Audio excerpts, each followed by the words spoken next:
नमस्कार भी आप सभी को। अपने चल रहा था अभी व्यक्तित्व को प्रभावित करने वाले कारक में पार्ट 2। उसमें अपने कर लिया था वातावरण। वातावरण के अंदर अपने किया था। अभी वातावरण के अंदर क्या है, दो कारक थे। कौन कौन से? एक कारक था इसके अंदर आपके सामने भौतिक और दूसरा था सांस्कृतिक। भौतिक कारक के अंदर अपने पढ़ा था अभी जो भौगोलिक वातावरण होता है उसके बेस पे क्या करना भी, किस प्रकार से व्यक्ति उनका व्यक्तित्व का निर्माण है वो हो सकता है। उसमें अपने पढ़ा था भी जहाँ पर तापमान ज़्यादा है वहाँ के लोग क्या होते हैं, आलसी होते हैं और क्या है, श्याम रंग वाले होते हैं और क्या कम बुद्धिमान होते हैं। दूसरा अपने किया था भी जहाँ का तापमान कम है वहाँ के लोग क्या होते हैं, अधिक बुद्धिमान होते हैं। जैसे कि भी उनमें श्वेत रंग के भी होते हैं, जैसे अपने यूरोपीय देश के लोग हैं वो उसके अंदर आ जाएंगे। दूसरा था उसमें सांस्कृतिक। सांस्कृतिक क्या, जो अपनी जो संस्कृति है उस आधार पे क्या है व्यक्तित्व का निर्माण कैसे होता है। तो उसमें क्या दो प्रकार थे, तो भौतिक सांस्कृतिक और दूसरा था अभौतिक सांस्कृतिक। भौतिक सांस्कृतिक में क्या चीज़ थी, जिसमें सैद्धांतिक रूप से जो लिया जाए वैज्ञानिक तरीके से जिसमें क्या होता है व्यक्तित्व का निर्माण होता है, वो लोग इसमें आ जाएंगे। जैसे भी वैज्ञानिक है या भी पॉजिटिव थॉट रखने वाले, जैसे अपने घड़ी का आविष्कार हुआ तो क्या लोग टाइम के बारे में, टाइम का महत्व क्या है समझ पाए थे। दूसरा था अभौतिक। अभौतिक में क्या हो जाएगा भी अपने जो रूढ़िवादी विचारधारा है, अंधविश्वास है, उसके बारे में अध्ययन करने वाले लोग होते हैं, उनके बारे में क्या इसके अंदर बताया गया था। उसके बाद अपने किया था इसमें मनोवैज्ञानिक। क्या हो जाएगा, बुद्धि है, अपना जो रुचि है उस बेस पे भी उन्होंने क्या कहा था, व्यक्तित्व है उसके अंदर क्या है बहुत अधिक डिफरेंस पाया जा सकता है। अगला अंतिम अपनों ने किया था इसके अंदर एक चीज़ किया था सामाजिक कारक, या इसको कारक बोलते हैं। इसमें अपने किया था भी किन किन का प्रभाव पड़ता है, जैसे भी समाज का पड़ सकता है, परिवार का पड़ सकता है, उसके बाद अपने विद्यालय का पड़ सकता है, माता पिता का पड़ सकता है, चलचित्रों का प्रभाव पड़ा था, उसके बाद अपने पड़ोसी है उनका प्रभाव माना गया था, या अंत में अपनों ने किया था इसके अंदर चलचित्र, उनका भी प्रभाव क्या है इसके अंदर सबसे अधिक माना गया था। तो ये अपने किया था व्यक्तित्व को प्रभावित करने वाले कारक। उसके बाद अपनों ने किए थे सिद्धांत। सिद्धांत में अपने सबसे पहला सिद्धांत है मनोविश्लेषणात्मक सिद्धांत। किसने दिया था? सिगमंड फ्राइड के द्वारा दिया गया था। तो आज अपने अध्ययन करेंगे व्यक्तित्व के सिद्धांत। इसमें सबसे पहला सिद्धांत है जो कौन सा है, मनोविश्लेषणात्मक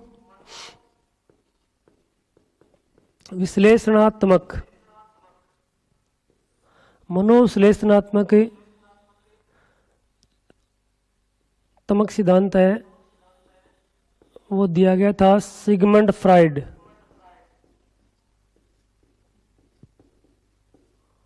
सिगमंड फ्राइड महोदय के द्वारा दिया गया था। और इस सिद्धांत के बारे में पूरी डिटेल है तो अपने क्या लास्ट वीडियो था कि वर्दी विकास के अंदर, उसमें क्या पूरा क्या है मनोविश्लेषणात्मक सिद्धांत ही समझाया गया है। उसमें आप क्या इसकी पूरी डिटेल है वो पढ़ सकते हो। यहाँ अपने क्या इसको सिर्फ शॉर्ट में करेंगे व्यक्तित्व पर इनका क्या प्रभाव पड़ता है। तो उन्होंने फ्राइड महोदय के द्वारा क्या है कहा गया था भी व्यक्ति के अंदर 3 प्रकार की इसमें कारक बताए थे, इड, ईगो और सुपर ईगो। इन्होंने कहा अगर तीनों कारकों को अगर किसी व्यक्ति ने नियंत्रित कर लिया तो वो व्यक्ति क्या माना जाता है, समायोजित माना जाएगा। नहीं किया तो व्यक्ति क्या है, समायोजित नहीं माना जाता है। अपने क्या है इनको इस प्रकार से थोड़ा पढ़ लेते हैं। सबसे पहले आपका कारक आ जाएगा इड, इसको बोलते हैं अहम। उसके बाद दूसरा कारक अपने लिख लेंगे सुपर ईगो, इसको बोलते हैं परम अहम। और अंत में आपका आ जाएगा ईगो, इसको बोलते हैं अहम। ये आपका हो जाएगा इदम। उसके बाद परम अहम और अंत में आपका आ जाएगा अहम। ये क्या है 3 उन्होंने क्या है माने थे। व्यक्ति में क्या है 3 प्रकार से, इस प्रकार से क्या अलग अलग प्रकार से कारक है वो डिवाइड किए थे। इसके बेस पे अपने अध्ययन करेंगे। सबसे पहले आ जाएगा इड या इदम। इदम होता क्या है, ये क्या है व्यक्ति के अंदर पाई जाने वाली एक जन्मजात प्रकार की क्या है प्रवृत्ति है। जन्म से ही ये कारक क्या होता है व्यक्ति के अंदर एक्टिव हो जाता है। और ये क्या होता है, पूर्णतः अचेतन मन में क्या होती है, घटने वाली घटना होती है, जिसमें व्यक्ति क्या चाहता है कि जल्दी से उसको क्या है, सुख मिल जाए, तत्काल वो क्या है, उसका क्या है, परिणाम लेना चाहता है। इस प्रकार की जो मनोवृत्ति है, इस प्रकार की जो थॉट है, वो आपकी क्या होती है, इड के अंदर या इदम के अंदर होती है। तो अपने इसके थोड़े छोटे कारक लिख लेते हैं। ये क्या होती है, जन्मजात प्रवृत्ति है। ये क्या होती है, जन्मजात प्रवृत्ति है। और क्या होता है, पूर्णतः अचेतन मन में घटने वाली क्या होती है, घटना होती है। और एक क्या होता है, व्यक्ति इसमें क्या होता है, भी तुरंत सुख या क्या होता है, भी एकदम से अपने मान सकते हैं भी क्या, तत्काल क्या है, सुख चाहता है, तत्काल सुख प्राप्ति, भी एकदम से क्या है, सारा का सारा सुख है वो क्या है, मिल जाए। यानी तत्काल सुख प्राप्ति की जो लालसा है वो क्या है, इसके अंदर पाई जाएगी। इसी कारण इसे क्या कहा गया है, पाशविकता, यानी राक्षसी प्रवृत्ति, पाशविकता प्रवृत्ति क्या है, इसके अंदर पाई जाती है। ये क्या होते हैं, भी स्वयं के लाभ के बारे में सोचते हैं, भी किसी को कोई नुकसान हुआ, नफा हुआ, इसके बारे में क्या करते हैं, किसी प्रकार से इनकी क्या है, कोई थॉट नहीं होती है, चाहे किसी को कितना ही लाभ हो जाए, अपना काम है वो क्या होना चाहिए, पूरा होना चाहिए। उस प्रकार की प्रवृत्ति है वो कौन सी होती है, इड, या इसको क्या बोलते हैं, इदम बोलते हैं।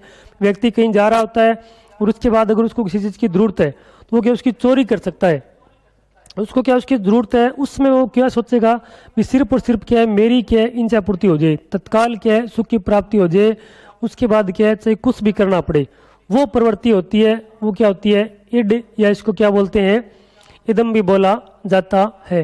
जैसे आपने देखा हुआ कई बार है भी, आप कॉलेज में, स्कूल में टिफिन लेके जाते हैं, टिफिन लेके जाते हैं, सिंपल सी बात है ये भी, टिफिन लेके आप गए, जाने के बाद एक बच्चा है जो क्या उसको बहुत तेज भूख लगी हुई है, एक दो अपने होते ही हैं साथ वाले, भूख उनको रोज ही क्या है, लगी होती है।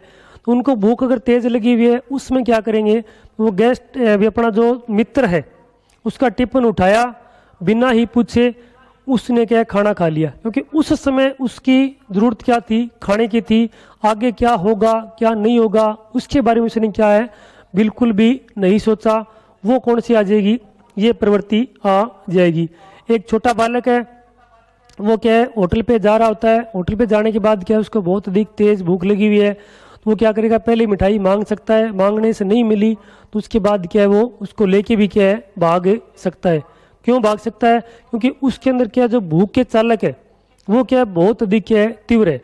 और भूख के चालक उसकी किस चीज़ की मांग कर रहे हैं, मेरे को क्या है, भोजन की क्या है, सख्त जरूरत है, तुम कैसे भी करके क्या है, भोजन की व्यवस्था है वो कर ले। उस समय वो ये नहीं सोचता है कि इसका परिणाम क्या होता है। तो अपने क्या हो जाएगा कि परिणाम की चिंता नहीं, परिणाम की चिंता इनको क्या है, नहीं होती है। भी आगे क्या है, परिणाम क्या होने वाला है, एग्जाम्पल क्या हो जाएंगे, भी क्या है, मित्र का खाना खाना,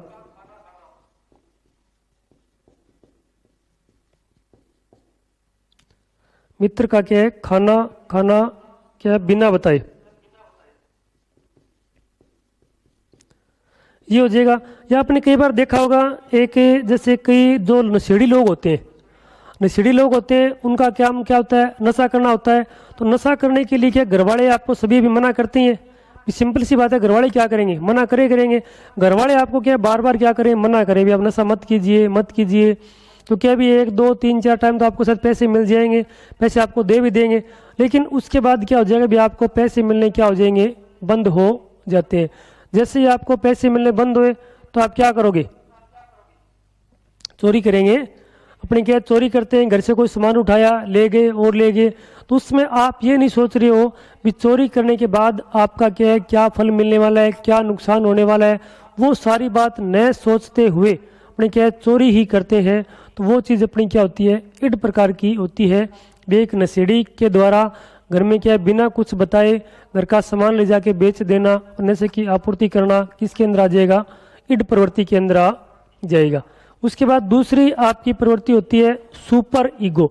सुपर ईगो होता है, इसमें क्या होती है कि व्यक्ति के अंदर के सामाजिक मान्यताओं के अकॉर्डिंग क्या करता है, वो काम करता है, संस्कारों की क्या लेता है, प्रेरणा लेता है। क्या करता है, सामाजिक मान्यता के अनुसार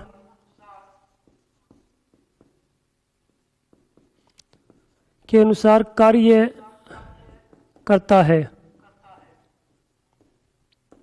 क्या करेगा भी, सामाजिक जो मान्यताएं हैं उनके अकॉर्डिंग वो क्या करता है, कार्य करता है। संस्कारों की क्या लेता है, प्रेरणा लेता है। संस्कार, प्रेरणा। उसके बाद क्या, आदर्शवादी विचार के इसके अंदर आ जाएंगे। त्याग है, बलिदान है, आदर्श है, क्या हो जाएंगे, त्याग, बलिदान, आदर्श की भावना क्या होती है, इनमें विकसित हो जाती है। उसके बाद क्या होता है भी, इनमें ये व्यक्ति क्या होते हैं, इनमें आदर्शवादिता का गुण क्या है, सबसे अधिक पाया जाता है। और यहाँ पर कौन सी भावना है, यहाँ पाशविकता है, तो यहाँ पर कौन सी पाई जाएगी इनके अंदर, देवत्व, यानी क्या, देवता के अंदर जो भावना होती है वो इनके अंदर क्या पाई जाती है। और प्रवृत्ति क्या होती है इनकी, आदर्शवादी। ये क्या होते हैं, यथार्थवादी हो जाएंगे, एकदम से प्राप्त होने वाली ये कौन से हो जाएंगे, आदर्शवादी। इनके के अंदर क्या पाई जाएगी, प्रवृत्ति है वो पाई जाएगी। कौन से होते हैं, ये क्या, समाज को देखेंगे, इसमें लाभ है, लालच है, उसको सारा कुछ देखते हुए क्या लेते हैं, डिसीजन है वो लेते हैं। कहीं आप भोजन कर रहे होते हैं और भोजन करते समय आपको भूख लगी हुई है, लेकिन उसी समय आपके पास एक बच्चा आ जाए जिसको क्या बहुत अधिक भूख लगी हुई है, आपसे भोजन मांग रहा है, उसमें अपने क्या करेंगे भी, अपना भोजन आपने क्या उसको दे दिया। क्या हो जाएगा भी, अपना स्वयं का भोजन, क्या हो जाएगा, स्वयं का भोजन दूसरों को देना, दूसरों को दे दिया। क्या दे दिया, विपणी क्या है, इसके बारे में सिर्फ और सिर्फ क्या सोच रहे हैं भी, अपने बारे में नहीं सोच रहे हैं भी, अगला उसको लाभ हो रहा है, फायदा हो रहा है, उसके बारे में क्या है सोचेंगे। तो वो गुण है वो किसके अंदर आ जाएंगे, आपके सुपर ईगो के अंदर क्या है आ जाएंगे। यानी स्वयं का भोजन है वो क्या है, दूसरे बच्चे को दे देना, क्या कहलाएगा, आपका सुपर ईगो कहलाएगा। कौन कौन से गुण होते हैं इसके अंदर, सामाजिकता का क्या होता है, भाव पाया जाता है। संस्कारों की क्या होती है, इनके अंदर प्रेरणा होती है, त्याग, बलिदान के लिए क्या हमेशा तत्पर रहते हैं। और ये क्या होती है, इनमें आदर्शवादिता का गुण पाया जाता है। और देवत्व की भावना होती है, यानी देवता के समान क्या होते हैं, ये बिहेव करने वाले होते हैं। अंतिम आपका रह गया ईगो, या क्या इसको बोलते हैं, अहम बोला जाता है। ये क्या है, इन दोनों के बीच की कड़ी होती है, जिनमें क्या होता है, ईगो और सुपर ईगो, उनमें क्या करना है, इनको नियंत्रण है वो करना है। तब आपका क्या हो जाएगा, सुपर ईगो के बाद क्या हो जाएगा, ईगो आ जाएगा। यानी इदम और परम है के बीच संघर्ष जीवन की क्या वास्तविकता को क्या है जोड़ता है। तो अपने क्या लिखेंगे, अपने हो जाएगा भी ईगो, ईगो नहीं भी इड, इड और सुपर ईगो। ईगो जो सुपर ईगो है वो क्या करता है भी, आपकी जो जीवन की वास्तविकता है परम है में वो क्या करता है भी, जो आपका इड और ईगो के बीच का जो संघर्ष है उसको जोड़ने का काम है वो कौन करता है, ये अपना अहम करेगा भी। इड और ईगो के बीच के संघर्ष को जोड़ने का कार्य किसके द्वारा हो जाएगा, ईगो के द्वारा किया जाएगा। इसमें क्या होती है भी, आपकी जो मान्यताएं होती है वो क्या होती है, दृढ़ होती हैं। मान्यताएं क्या होती है, दृढ़ होती हैं। आपके विचार वो क्या होंगे, बिल्कुल क्या होते हैं, कठिन होते हैं।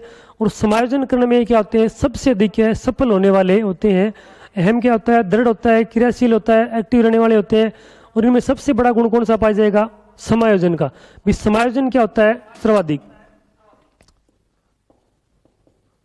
समायोजन करने में क्या होते हैं, सफल हो जाते हैं। और इसके बाद क्या होते हैं, क्रियाशील, क्रियाशील होते हैं। और क्या होते हैं, दृढ़, दृढ़ प्रवृत्ति है वो क्या पाई जाएगी, इनके अंदर पाई जाती है। दृढ़ प्रकार की जो प्रवृत्ति है वो इनके अंदर क्या पाई जाएगी। क्योंकि सिंपल सी बात है, दृढ़ होंगे तभी क्या उस कार्य के लिए हमेशा क्या रहते हैं, तत्पर रहते हैं।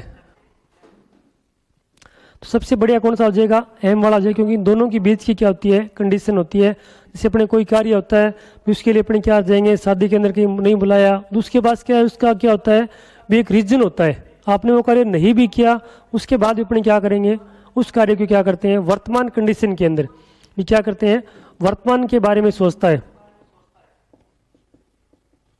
वर्तमान के बारे में सोचता है, क्योंकि क्रियाशील तभी क्या वर्तमान में उसके साथ क्या घटना घट वर्तमान के बारे में सोचता है कि हानि नहीं हो, हानि नहीं हो दूसरों को।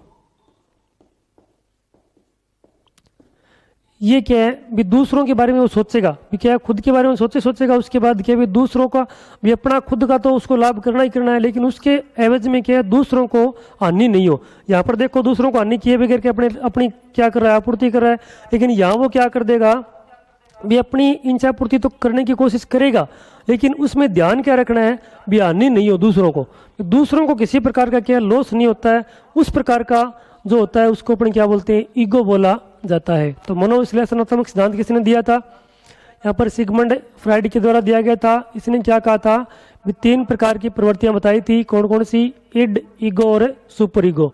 इन्होंने क्या कहा था भी कोई व्यक्ति तभी समायोजन कर पाएगा जब इन तीनों से क्या गुजरता है, इन तीनों को क्या करता है नियंत्रित कर पाता है। इस बेस पे सबसे पहले आपकी हो जाएगी इड। इड को क्या बोलते हैं इदम बोला जाता है, और ये क्या होती है जन्मजात होती है, पूर्ण क्या होती है अचेतन मन के अंदर क्या है घटने वाली घटना है वो होती है। इसमें क्या होता है तत्काल सुख की प्राप्ति चाहता है, दूसरों को क्या है दूसरों के बारे में बिल्कुल भी नहीं सोचता है, सिर्फ वर्तमान के बारे में सोचता है, वर्तमान में क्या है उसको किसी प्रकार का लॉस है वो नहीं हो। वो कौन सी हो जाएगी आपकी ये इड वाली हो जाएगी। इसमें क्या होती है पाशविकता की प्रवृत्ति पाई जाती है, जैसे मित्र का खाना खा लेना, बिना बताए नशेड़ी के द्वारा क्या नशा कर लेना। दूसरा सुपर ईगो, इसमें क्या होता है व्यक्ति आदर्शवादी होता है, हमेशा क्या है त्याग बलिदान के लिए क्या आता है तैयार रहता है, आदर्श की क्या पाई जाती है प्रेरणा है वो पाई जाएगी। सामाजिक मान्यताओं को ध्यान में रखते हुए क्या करेगा काम करेगा, और दूसरों के सामने क्या करते हैं एग्जाम्पल पेश करते हैं, जैसे कि इसमें क्या है दिव्यत्व की भावना होती है, और क्या आदर्शवादी प्रवृत्ति वाले लोग हैं वो होते हैं, जैसे भी कोई महात्मा आ जाएंगे, योगी आ जाएंगे, तपस्वी आ जाएंगे, वो क्या है इसके अंदर होते हैं। अंत में आ जाएगा ईगो। ईगो क्या होता है आपका इड और जो सुपर ईगो है उन दोनों के बीच में संघर्ष करने के लिए जो उसको जोड़ता है, संघर्ष करने की जो वे उनके आप कर रहे हो उसमें क्या एक तन्मय आप क्या है एक विनियोजन स्थापित करने के जो कार्य है वो कौन करता है ईगो करता है। समायोजन करने में क्या है सफल हो जाता है, क्रियाशील होता है, और व्यक्ति क्या होता है दृढ़ होता है। और सबसे बड़ी विशेषता क्या होती है भी अपने खुद की जो कार्य उसकी पूर्ति तो करेगा, लेकिन क्या दूसरों को नुकसान नहीं हो इस बात को वो हमेशा क्या रखता है ध्यान में रखता है। तो ये हो गया आपका क्या है सिगमंड फ्राइड का मनोविश्लेषणात्मक सिद्धांत।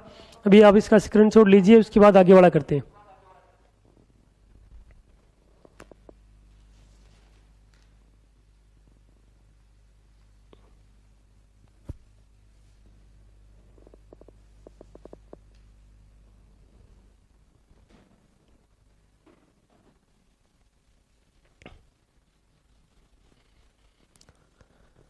मनोविश्लेषणात्मक सिद्धांत के बाद आगे आपका आ जाएगा शरीर रचना सिद्धांत।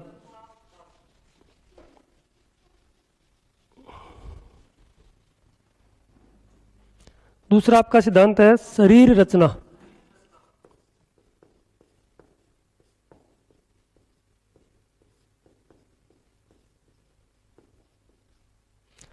ये दिया गया था सेल्डन के द्वारा। इन्होंने क्या अभी शरीर की जो रचना है उसके आधार पे क्या कहा था व्यक्तित्व को क्या किया था विभाजित किया था, अपने पीछे किया था पाश्चात्य मनोवैज्ञानिकों के अनुसार जो अपने करके था ना भी व्यक्तित्व का वर्गीकरण था, उसमें सेल्डन का वर्गीकरण आया था। सेम क्या है वही प्रक्रिया इसके अंदर बताई गई है। इसने क्या किया था भी शरीर की जो रचना है उस आधार पे क्या है शरीर को कितने भागों में बांटा गया था 3 भागों के अंदर बांटा गया था।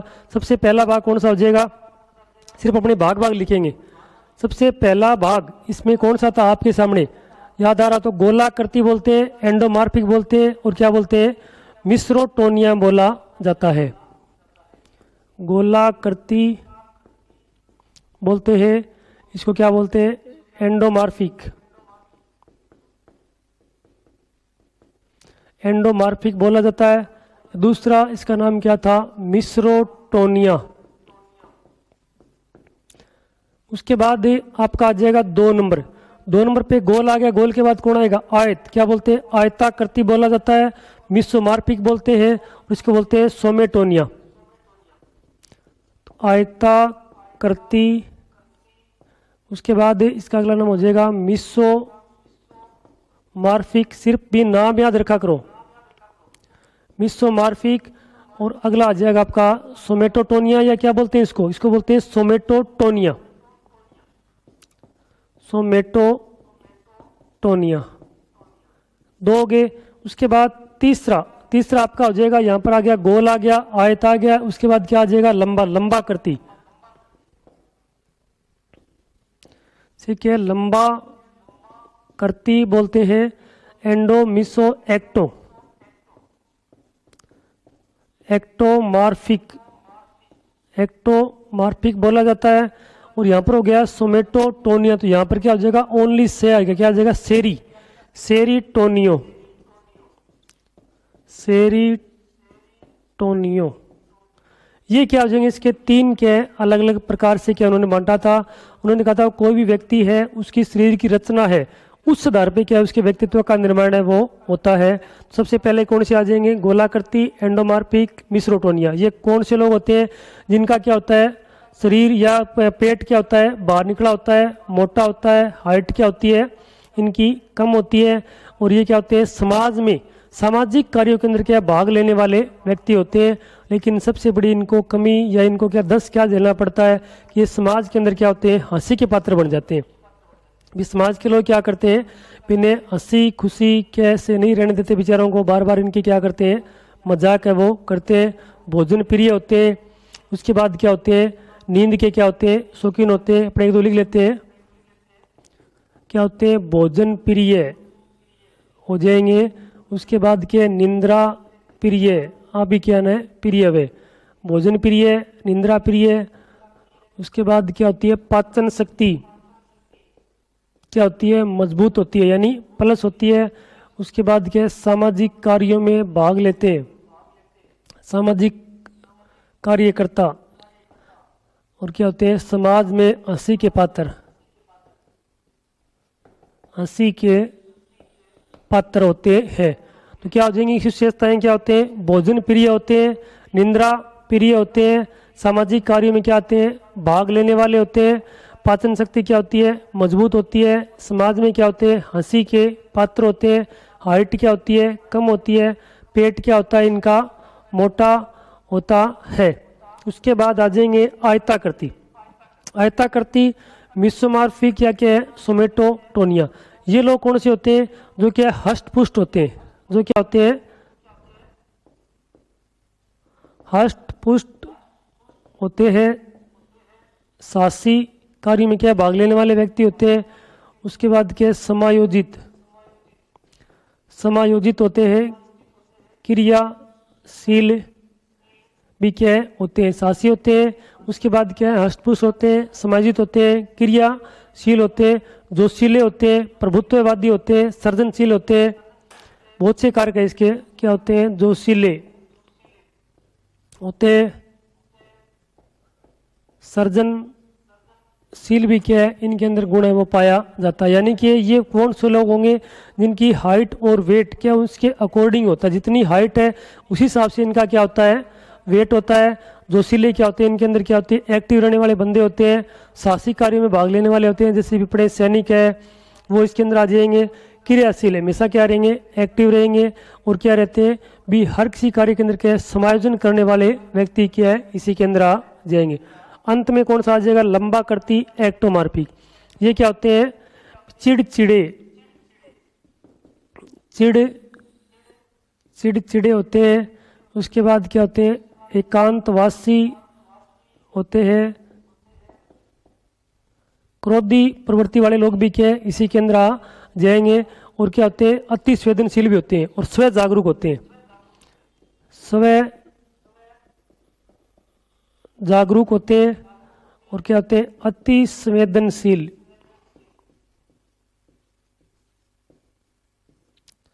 अति संवेदनशील। और एक इनकी क्या है? सबसे बड़ी विशेषता क्या होती है? भी क्या? दूसरों की निंदा करने में क्या होते हैं, टॉप पे होते हैं। और जब आपका नंबर आता है तो क्या रहते हैं, बहुत ही सजग रहते हैं। भी आपका नंबर क्या है, नहीं आ जाए। दूसरों की निंदा करने में क्या होते हैं, नंबर 1 होते हैं। लेकिन आपका नंबर आए तो क्या रहते हैं, हमेशा एक्टिव रहते हैं। इसको अपने एक बार रिपीट कर लेते हैं। क्या दिया था, शरीर रचना का सिद्धांत किसने दिया था, शेल्डन महोदय के द्वारा दिया गया था।